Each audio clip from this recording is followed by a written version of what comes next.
Maandag het 'n groep van 59 wit Suid-Afrikaners geland by die Dallas lughawe naby Washington DC in Amerika, waar hulle vlugtelingstatus gekry het. En ek lees gewoonlik neem dit maande, selfs jare vir mense om hierdie status te kry, maar hierdie groep het dit binne 3 maande gekry. Nou Donald Trump sê die vlugteling aansoek van Suid-Afrika se Afrikaner minderheid is versnel omdat hulle slagoffers van rassediskriminasie is. Ons regering het gesê dat die groep nie enige vorm van vervolging ervaar wat hierdie vlugtelingstatus regverdig nie.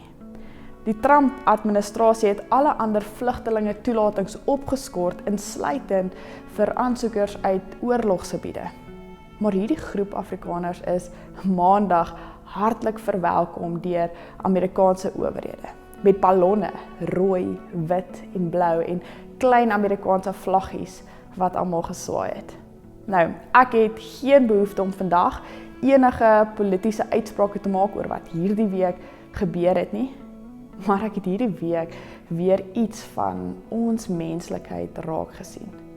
Ek lees in die nuus en in die kommentaar wat mense los dat sommige hierdie groep as verraaiers of opportuniste bestempel. En ander wil weer weet watter vorms hulle moet invul om ook daardie vlugtelingstatus te kan kry. Maar as ek deur al die opmerkings en opinies kyk, deur die sarkasme, die vrae, die oordeel, die grappies wat ons maak, dan sien ek iets anders, iets dieper. Ek sien 'n rou, eerlike menslike emosie wat agter dit alles lê. Vrees.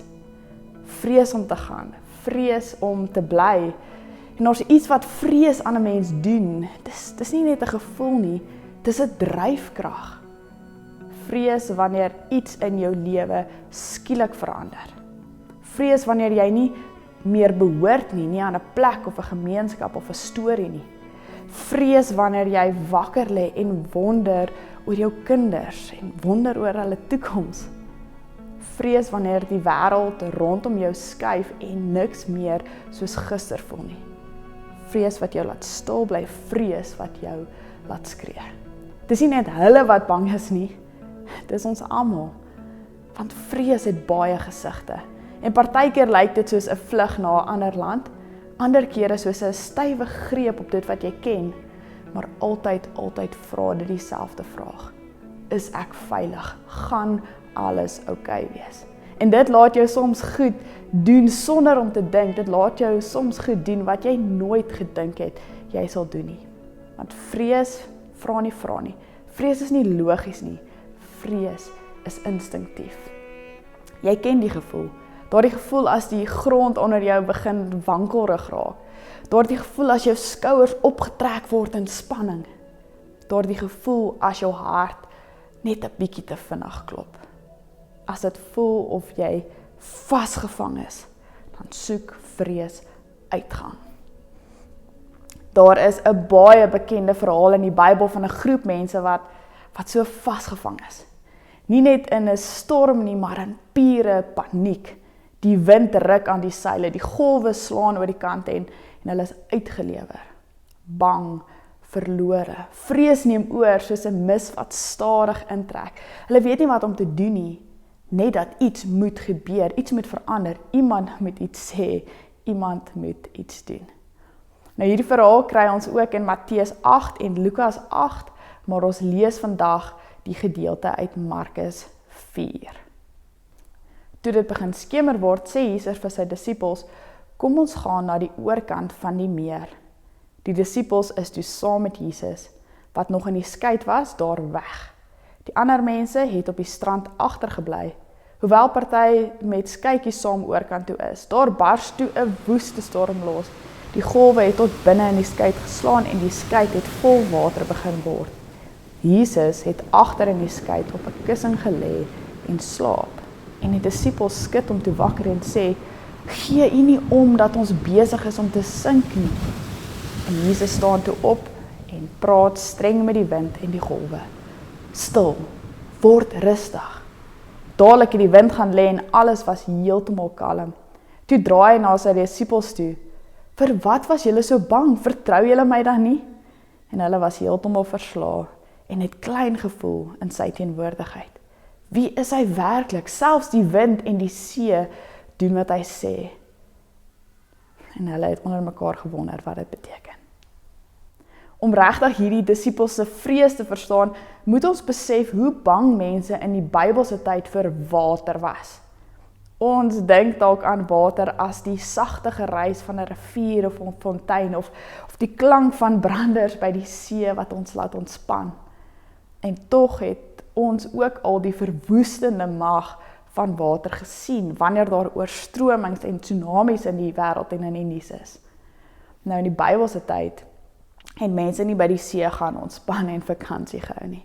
'n Groot watermassa het hulle bang gemaak.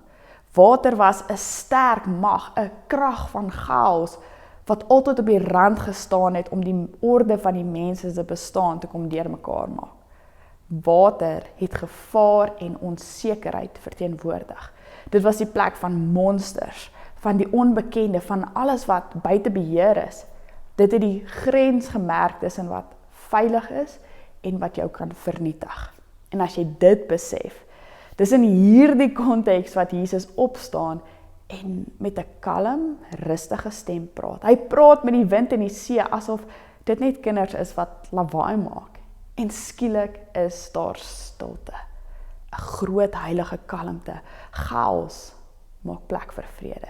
Dis nie net die storm wat bedaar nie, dis vrees self wat tot rus kom. En hierdie was nie nuwelinge op die water nie, dit was ervare vissermanne wat saam met Jesus in daardie boot was. En mense wat storms geken het, wat al duisende kere die see getrotseer het en tog, hulle was paniekbevange. En dit sê vir my, hierdie was nie net 'n ligte by of 'n voorspelbare onweer nie, dit was iets groter, 'n krisis, iets wat hulle nie sien aankom het nie en waarvoor hulle dus ook nie reg was nie. Geen ervaring, geen vaardigheid, geen kennis van die see kon hulle op hierdie oomblik voorberei nie. Soms gebeur dit ook met my en met jou. Daardie oomblik, wanneer jy oorweldig en vasgevang staan in die middel van 'n storm, een wat jy nie sien kom het nie. Alles voel onseker en diep in jou borrel daardie een rou, eerlike vraag op. Gee U dan nie om dat ek besig is om te sink nie? Jesus is daar by hulle in die boot. En al het dit vir die disippels gevoel of hy nie bewus was van hulle nood nie, al het dit gelyk of hy slaap terwyl hulle ondergaan, was hy steeds daar, teenwoordig, naby. En Jesus se teenwoordigheid in ons lewens is nie 'n waarborg dat storms ons sal spaar nie, maar dit is die diep sekerheid dat ons nooit alleen daarin hoef te wees nie. Toe Jesus in die boot klim, nooi hy sy disippels uit met die woorde: kom ons gaan na die oorkant van die meer toe. En hy het op sy Vader vertrou om hom daar uit te bring. So vol vertroue, so seker van sy Vader se sorg dat hy rustig genoeg was om te slaap. En dan vra dit ons: hoekom sukkel jy om te rus?